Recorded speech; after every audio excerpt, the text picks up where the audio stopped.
AFC South is up. We're rolling through preview and training camp for every team, every division in the NFL. Who got better in the South and what breakout players to look out for when you're watching those preseason games for 2025 on today's Peacock and Williamson.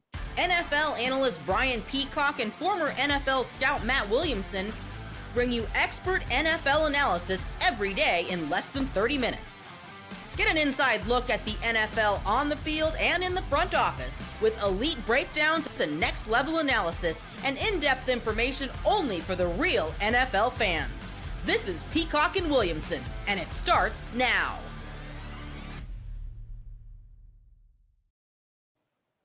Welcome to the Peacock and Williamson NFL Show. Brian Peacock alongside Matt Williamson at BD Peacock at Williamson NFL. Thanks to everybody for making us your first listen on the Locked On Podcast Network, your team every day. Love our everydayers. Thanks for hanging with us as we get ready for 2025. That's what these episodes are about. This series is about getting you ready, primer, reminding us who's where and who got better this season. And obviously, there's a lot of optimism for most fan bases in the NFL in this portion of the season.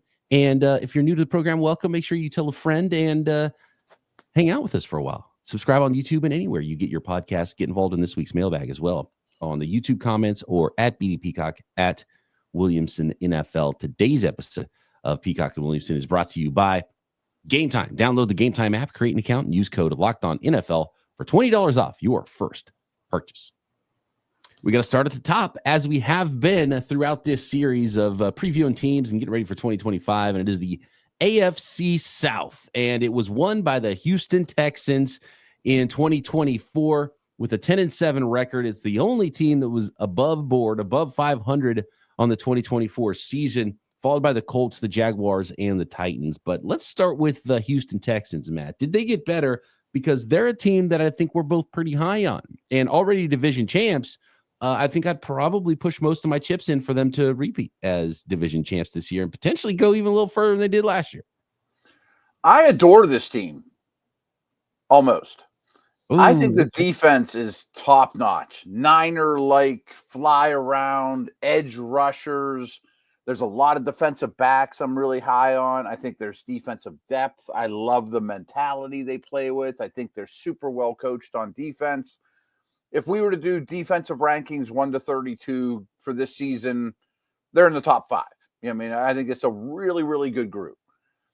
I love the weapons. I think they're okay at tight end and running back, but Nico is a superstar.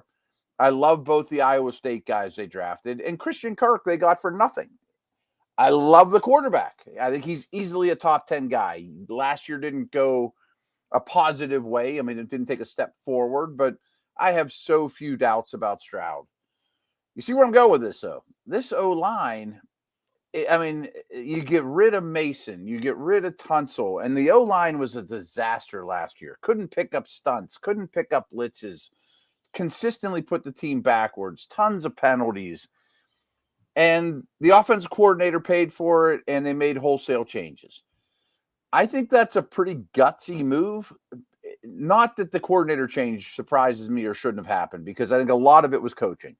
So just a better scheme, better protection schemes, maybe that'll go a long way.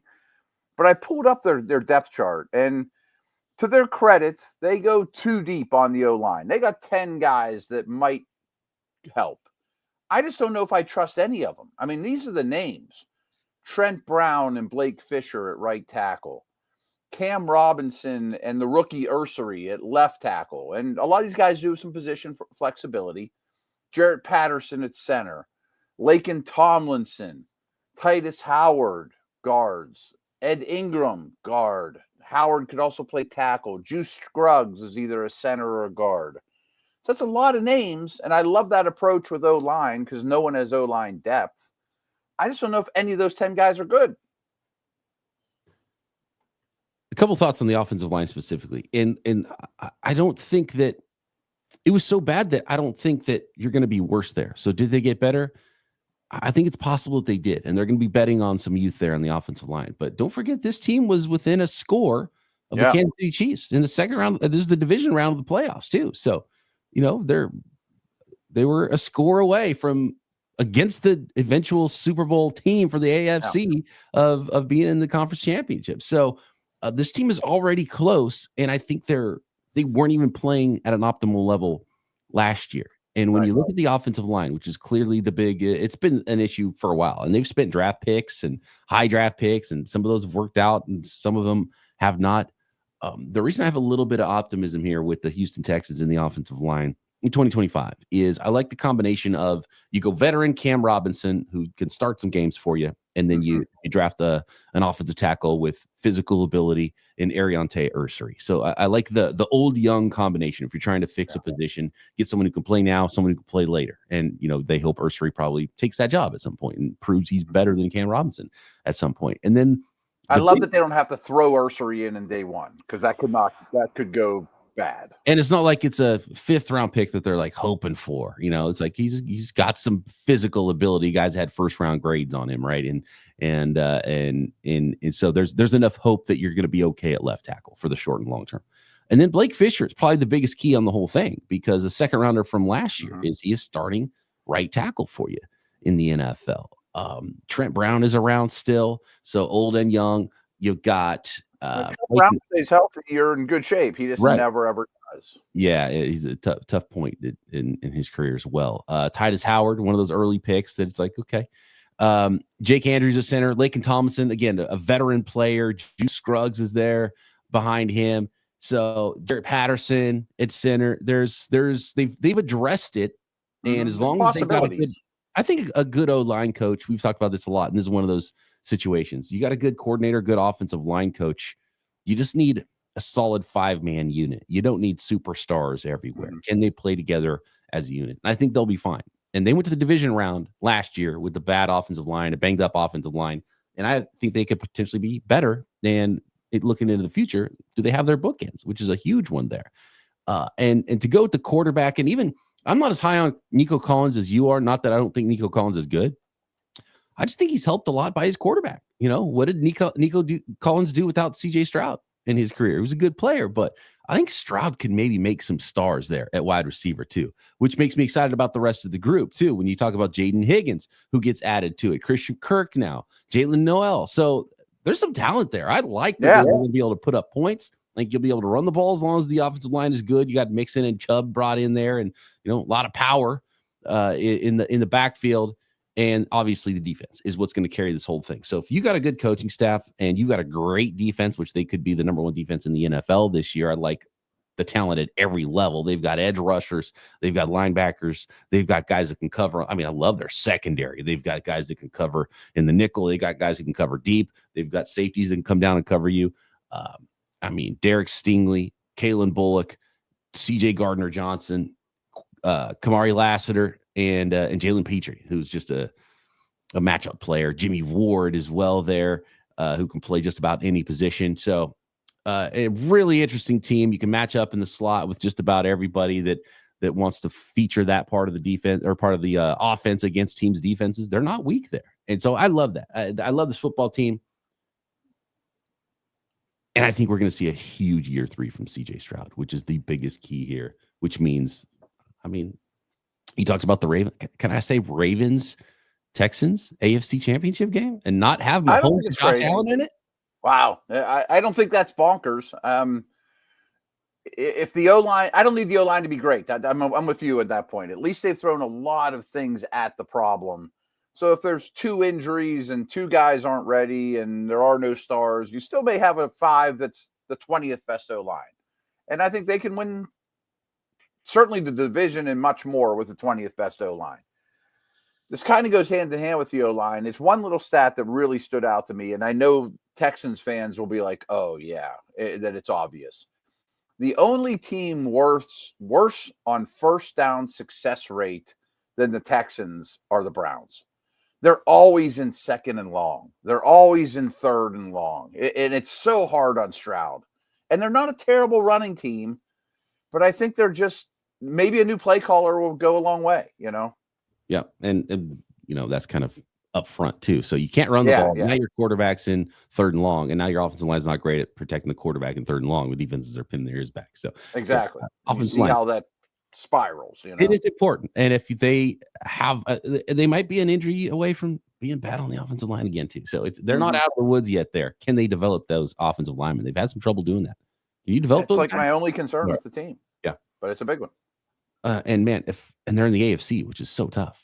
If they were an NFC team, would we just be like, okay, that's my Super Bowl pick for the NFC is the Houston Texans? Well, as we'll get to the rest of this podcast, they are in a pretty favorable division in the AFC. They are. They are. You know, I mean, they're clearly the best team. They should have a cakewalk into the postseason. What can they do when they get there? They won a postseason game last year. Can they win more this year? Let's talk about the challengers in the AFC South and who got better, who could potentially be that team to knock the Houston Texans off, and our favorite potential breakout players for every team in the South in 2025 next.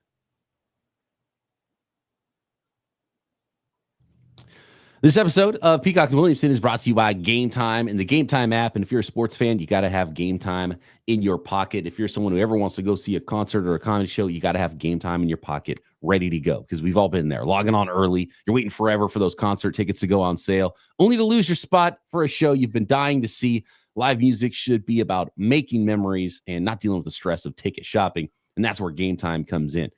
Gametime makes concert tickets easier than ever to get. You can get them faster, and prices actually drop as it gets closer to showtime, just like prices drop just as kickoff approaches for a football game or first pitch approaches for a baseball game. So stop dealing with stress of ticket shopping and utilize Gametime and get up to 60% off with killer last-minute deals. So take the guesswork out of buying concert tickets, football tickets, baseball tickets with Gametime. Download the Gametime app, create an account, and use code LOCKEDONNFL for $20 off your first purchase. Terms apply. Again, create an account and redeem code LOCKEDONNFL for $20 off. Download the Gametime app today. Last-minute tickets, lowest price guaranteed.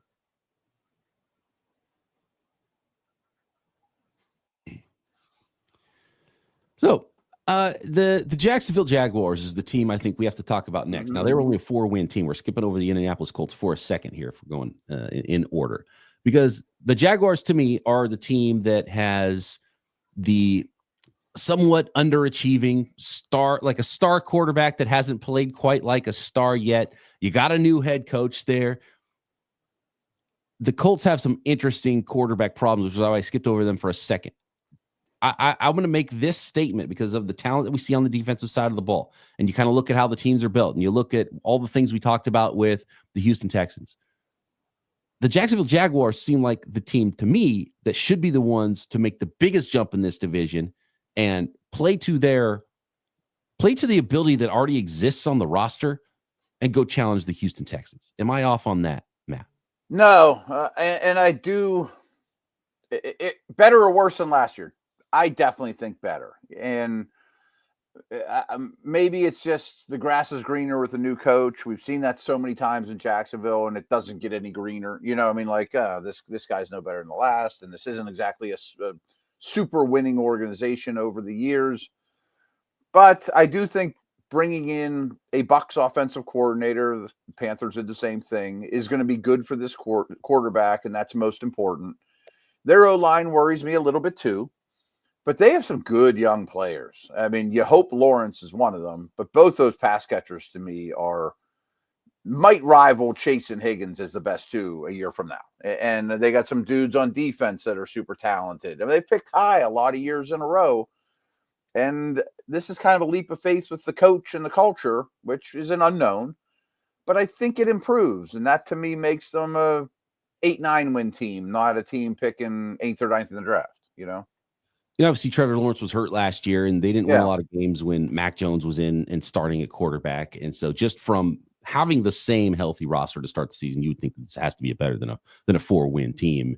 Even if Liam Cohen is not the guy as a head coach, you got to be better. And offensively, you got that talent you talked about. Second-year wide receiver, Brian Thomas Jr., with going all in, trading up for Travis Hunter in the number 2 pick in the NFL draft this year.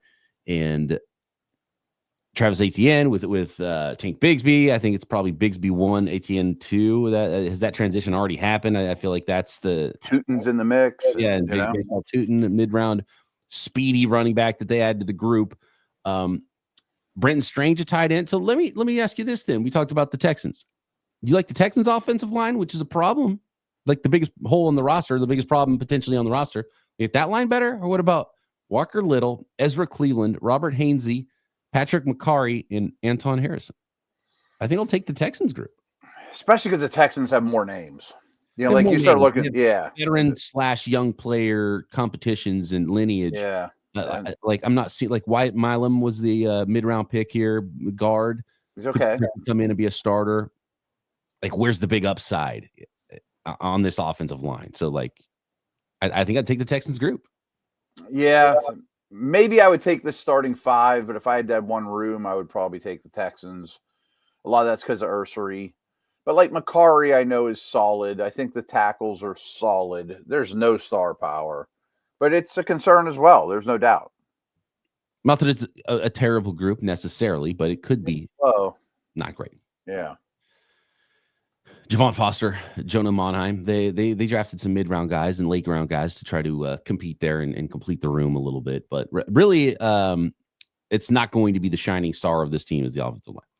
How about the defense, though? Josh Hines-Allen, Trayvon Walker, Eric Armstead, Devon Hamilton on the defensive line. That's a solid group. You got Emmanuel Ogbah backing them up. You got some young players in there as well to compete and add some depth. You got Darnell Savage at free safety with Eric Murray at the safeties. They've got Tyson Campbell, Jarian Jones, Travis Hunter at corner, wherever he plays, I'm not sure. Jordan Lewis as well. So they got talent. Hunter's not going to play 100% of the snaps on both sides of the ball, so I still don't know how that's going to work out. Is he going to be a nickel defender on defense? I have a feeling that's kind of the vibe of it. Whether or not he plays in the nickel, he'll be like the third corner potentially. Maybe situational, third long, he's out there. I don't know. Yeah, but probably still playing outside, I would imagine, right? I would think. I don't love their safeties, and I think their D tackles are okay. Mm-hmm. But all in all, I think it's a middle-of-the-road defense. I think it's a pretty good defense. I watched Eric Armstead for a lot of years. He's had some lower body injuries that he might not quite be the player he was in his prime, but he's a really good football player. You got Hines-Allen and Trayvon Walker. It's weird because this has become like one of the more underrated, I think, defensive lines in the NFL, because Walker's a really good player, but he was number 1 overall, and everyone's like, oh, he stinks, and he was an overdraft. He got 10 sacks last year. No, I think he's getting better and better too. He's super talented, just a little bit of a late bloomer. Yeah. So I think Devin Lloyd's a good player. They're okay on the second level, It's just not a 4-win team. Now, they might not go win the division, but clearly, if you're asking the question, did they get better? I think they got better by default, and then I think there's other reasons to say, oh, they got even better. So this is an above 500. This is a 9-8 football team. That's what I'd put them at. That's 5 wins. That's a big jump from a year before. I think that should be the expectations. Like if you win 8-9 games and Lawrence looks like he's made a big stride forward, that's a highly successful year. And you got to remember, you don't have a first-round pick next year. Now, the team that was 8-9, a second-place team in the division last year, was the Indianapolis Colts. And they have, I think, such a pivotal season, whereas, I would be shocked if the Texans or Jags have a different coach next year. There's it's hot seat time in Indianapolis with, I think, GM, coach, everybody involved. And they made a big swing on Anthony Richardson at quarterback. And that's looking less and less likely like it's going to hit for them. They brought in Daniel Jones to be the guy who competes, who, pulling, I don't remember who it was. Was it Mike Sando pulling people around the league? It was like, yeah, it's Daniel Jones going to win that job. Like, okay, well, that's where you're at, Indianapolis Colts. They got some talent. They've got some receivers. They've got a group of receivers there. Got some pieces on defense. Talk to me about the Indianapolis Colts. Did they get better? What's your vibe around this team? I just feel like this is a weird football team. I think it's a weird football team, and I feel like they're kind of just being cast aside because their quarterback's going to stink, and I don't know if he'll stink. I think it'll be Jones, but if it isn't, that's probably a good sign in that Richardson did something, showed some signs of life. But I do think I don't think it's going to be good. Don't get me wrong. But here's where I'm going to go with this. I think Shane Steichen is a very good designer of offense. I think Lou Anarumo, the new defensive coordinator, is a very good designer of defense. Their defensive coordinator was the most bland, most cover threes, Tampa, or Legion of Boom stuff that in the league. So some change there, I think, helps. And I think Steichen will scheme things up with a really good offensive line, a very underrated group of weapons, with the first-round tight end and Downs and Pittman, et cetera, Taylor. But I don't know that Steichen's a good head coach, CEO type to handle big problems. And there's a lot of change here, including, unfortunately, the death of an owner. How does that affect things? But I don't think this is a bad roster at all. Like, if by chance they run it back and they're a quarterback away and they draft Nussmeier in the first round, this would be a great landing spot for a new guy. But part of me just thinks if Daniel Jones can get the ball to playmakers, run the ball a lot, and be schemed up, this too could be an 8 or 9 win team. There's a lot of guys to get the ball to. There really are. Yeah. I mean, it's crazy. Jonathan Taylor, one of the top backs in the NFL. I love the depth with Khalil Herbert and then the rookie DJ Giddens. And phenomenal draft pick, in my opinion. You got a guy like DJ Giddens in round 5, right? Late round 5 is where they got him. And I won't be shocked if he's starting games in the NFL at some point. Such a deep running back class. I mean, that's where you go and find tons of value in the NFL draft on day 3 in a deep running back class. Then you got 4 deep wide receivers, talented group of Pittman, Pierce, Downs, Mitchell. Even if Pittman's not 100% to start the year, you got Mitchell, Pierce, Downs in the slot. I like that. Tyler Warren, the first rounder with Mo Alley Cox backing him up at tight end, is the kind of a young, high athlete, which has been the MO. Like tons of athletes, can you coach him up? Bernard Raymond at left tackle with Blake Freeland behind him. You got Quentin Nelson, Tanner Bordellini. There's high hopes there for him at center going into year 2. You got Matt Gonzalez at right guard and Braden Smith at right tackle. I mean, that's it should be a good line. Yeah. Figure out quarterback. Like, can the quarterback just distribute the football? Be the 22nd best quarterback room, and they'll be competitive. They're not going to be the top 10. We know that, Now, I'm still not sure defensively if they're there. You love DeForest Buckner. Year 2 for Latu at defensive end, like that. You look at the secondary with signed some guys they brought in Charvarius Ward in free agency. Kenny Moore is there. Nick Cross and Cameron Bynum at safety. Nick Cross has been another one of those guys, a high-end athlete. Took a little while to develop into a starting player. You got Juju Brents and Jalen Jones at cornerback as well. So, an okay group. What will how will the scheme play? Because this was a cover 3 team. And so I don't know if Jalen Jones, is he a great fit without the cover 3? I think Jalen Jones could be a safety at some point in his career too. So, but that's why they brought in Charvarius Ward. Let's bring in someone who can play some man defense because we're just not playing cover 3 all day anymore. I'm not sure if I'm there with the defense though. But new coordinator, JT Tuimoloau, I didn't mention either. I think they got a lot of edge guys with some pedigree right away. Right. Quiddy Pay, I mean, they've drafted guys high coming off the edge. I don't love any of them, but it's, again, can they be the 15th best defense? Scheme change, I think, will be helpful. A collection of talent. Are they a football team? I think is maybe the way I would put it. Mm-hmm. I guess that points to the coaching. Again, I'm not sure the head coach is a great head coach and not just a great offensive schemer, Okay, next, we got to finish up with the final team in the AFC South, which is the Tennessee Titans, who had the number 1 pick in the draft last year. It's not a strong division in 2024. I think they could be a little stronger this year for sure. Will the Tennessee Titans be one of those teams and some breakout players in the South? Next.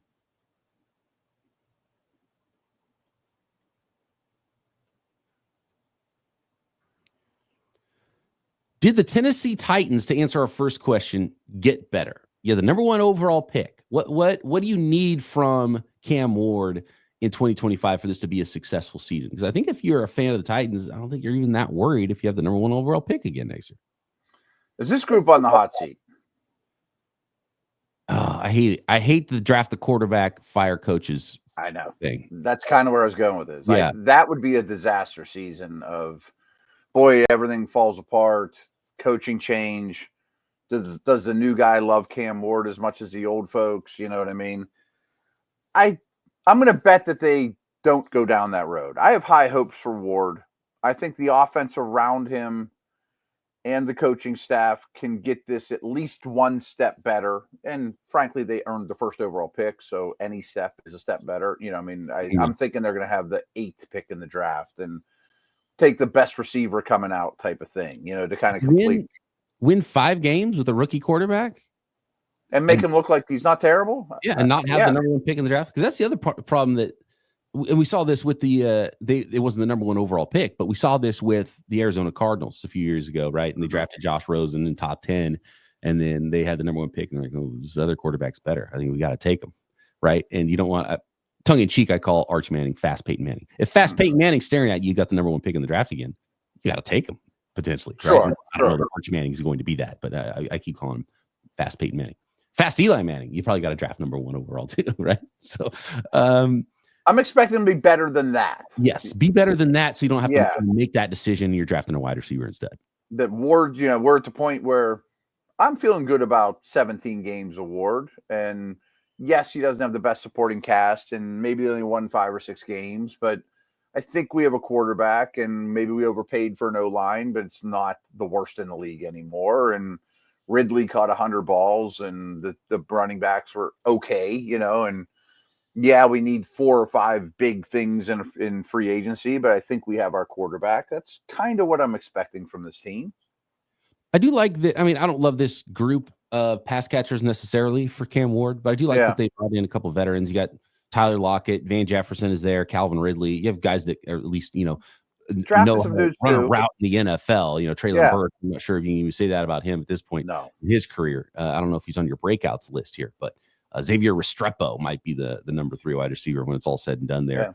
I like Andrew Manor. I like DK, the 2 guys they draft the 4th round too. Like, I don't think any of them are stars, but there's 7 dudes probably competing for playing time, with Ridley being the one. They have a group of professional football players. I don't know if it's a great group, but some players that can catch the ball from Cam Ward as a rookie. Now, Cam Ward still has to beat out Will Levis. Do we? That's not a foregone conclusion, but it'd be crazy if it does. Will Levis is in year 3 now, right? So, is it a disaster if Will Levis is actually better in week 1? I think you would usually expect a third-year guy is going to be better, commanding the huddle. Getting in it, just getting in and out of a huddle is sometimes project 1 for a rookie quarterback. Mm-hmm. It always makes me a little crazy that we just assume Levis will stink forever. I mean, it was just a year ago that we had kind of high hopes for him. Yeah. I was never a big fan. I don't love his style of big, strong, throw it hard, super risk taker, Jameis Winston-esque, but something was missing there. You hear him talk and you see the way he plays. I feel like there's just some piece that's missing. Does that, mayonnaise and coffee, synapse in his brain, tie together at some point, right? Right, right. There it is, and he figured it out and matured or whatever. But, Anthony Richardson, I guess you could say the same thing about him, but I didn't feel the same way about Richardson. There's something early on where I felt like, oh man, he looks like he's kind of poised, but obviously I'm always expecting him to throw the terrible back-breaking pick. Yeah. Even if things are going good for 3.5 quarters. What I do like is the kind of underrated duo of Pollard and Tyjae Spears at running back. Yeah, I think that's fine. I just don't know where the stars are at on offense. I mean, they're short there for sure. Yeah, they might and probably too much money to get Dan Moore just to have professional football player at left tackle. For sure. And the defense has some dudes. Simmons, Snead wasn't healthy. They gave up a lot for him, but they probably need 4 or 5 starters on defense too when it's all said and done. Come to think of it, you probably want Pollard and Tyjae Spears on your fantasy football team, right? This is a team that's probably going to come out and say, hey, we're going to run the ball and we're going to protect our quarterback. And they've signed Dan Moore for a reason. You got Skoronski and Cushenberry and Zeitler and JC Latham in year 2 at right tackle. I mean, that could be be a real line for the first time in 3 years. Yeah, exactly. And put Cam Ward in favorable positions on 3rd downs. Right. And that's why, is Dan Moore worth 20 or 22 or whatever? Of course not. But if it makes Ward sleep easy at night because at least they're professional offensive line, then it's worth its weight in gold, Not a great defense, work in progress. They've got that powerhouse duo in the middle with T'Vondre Sweat and Jeffrey Simmons at tackle. Aside from that, I don't see a lot of juice off the edge. Yeah. I mean, Snead is a nice player, but they jumped the gun going after him, thinking they were better than they were. The rest of the secondaries, I kind of have some hope for Winston, the 3rd round pick, but they need a handful of new starters on defense. Yeah, it's going to be a rough season, but it will. Keep your head above water. Cam Ward, probably try to run the football, keep games a little bit close, win 4-5 games. Don't earn the number 1 pick again. Yeah. Breakout players, though. Cam Ward, I guess you got to start there with that rookie quarterback. Yeah. So just sticking with that team, I did list Ward as, I don't think he's going to have a Stroud or McDaniel's rookie year. But I think if has a Bo Nix sort of year, that'd be great. He's played a lot of football, and He's played a lot of football. I think he's very mature. He's super talented. He's smart, hardworking, not in the worst environment ever. I expect him to have a successful year. The other two Titans I picked were Spears, who we mentioned, who I think is a really dynamic player. I'm not saying he's going to be the one, but I bet he has a lot of value. And I love that Latham is going from left tackle back to right tackle because he's as prototypical right tackle as there is. And I think he's got a chance to be one of the better ones in the league. Love it. Masher, right tackle. Let's go. Yeah. Who are your other breakout players here in the AFC South then before we go, man? The Jags, I went with Lawrence. Like, I think we'll be talking about him as a legit 8th to 12th best quarterback in the league easily, by this time. If not, I'll be really worried. Breakout. The for sure the oldest and longest tenured breakout player in our breakout series here. We've been waiting, but like Matthew Stafford and some of these first overall picks, I really go back, but Aikman and Stafford, and it's easy to remember what they were when they were 30, but when you forget what they were when they were 24, 25, like Lawrence is. So I'm still holding out hope. I think Bigsby's a really good player. He doesn't offer much in the run game, but I think in the pass game, but he's a high quality ball carrier. I think Strange will be a quality tight end. And you mentioned Walker. Like, we talk about him as he's not as good as Hutchinson. He's not, but I saw a big step forward last year, and I'm expecting a big step forward this year. So those are my Jags. What's the breakout season look like for Travis Hunter? Brian Thomas already broke out, by the way, but for Travis Hunter, like what does he need to be awesome at wide receiver, play a few snaps at corner? Does he need to be awesome at corner, play a few snaps at wide receiver? Like 500 I think he needs to show up on SportsCenter repeatedly. Okay. Just what I mean? Like in some way, shape, or form. Like, boy, you had a punt return for a touchdown today and had 2 PBUs and 5 catches for 60 yards. Like maybe not even just shows up consistently of, whoa, look at that guy, And I think he will do that. And you realize after his rookie year, okay, well, he needs to be focused on this side of the ball and moonlight over there. Yeah. I think he can be an elite receiver. I actually think he can be elite either side. I don't think he can be an elite both. I have 3 Colts. Okay. We mentioned him in our wide receiver fantasy show. I think Downs is a tremendous, tremendous football player that gets miscast as just this Wan'Dale Robinson slot. I think he is a do-it-all, needs to be out there all the time, featured player. The young center, Bortolini, I thought he had a really good year and let them move on from Kelly. I think he'll establish himself as a quality 10-year starting center. And I had a lot of hope and didn't lose hope in last year's first-round pick, Latu. He was so technically sound at UCLA, and I think we'll see that he's worth the first-round pick. Pass rushers usually go crazy if they take off in year 2 and 3.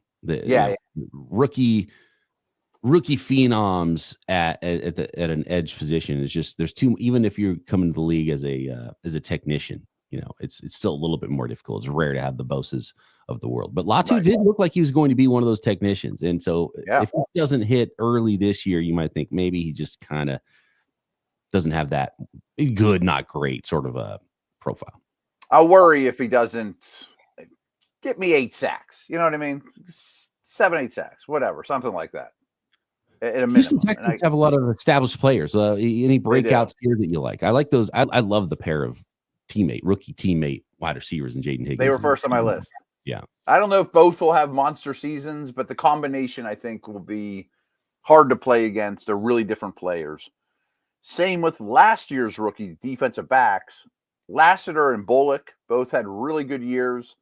And I just want people to realize that they were hits already, and maybe they'll become more household names. And something you and I talk about a ton, which is cheating. I think Will Anderson goes from great to elite. There we go. Love it. Who are your breakout players for the AFC South? How do you see this thing finishing? Did we get your team wrong? I think you can make the argument that everybody in this division is getting better. They started from a pretty low place. So that is not saying a tremendous amount. We'll get on to the AFC West, talk about the NFC as well. and get your questions in for this week's mailbag at BD Peacock at Williamson NFL. Drop a question on YouTube. Subscribe while you're there. Matt and I back tomorrow right here. Peacock and Williamson.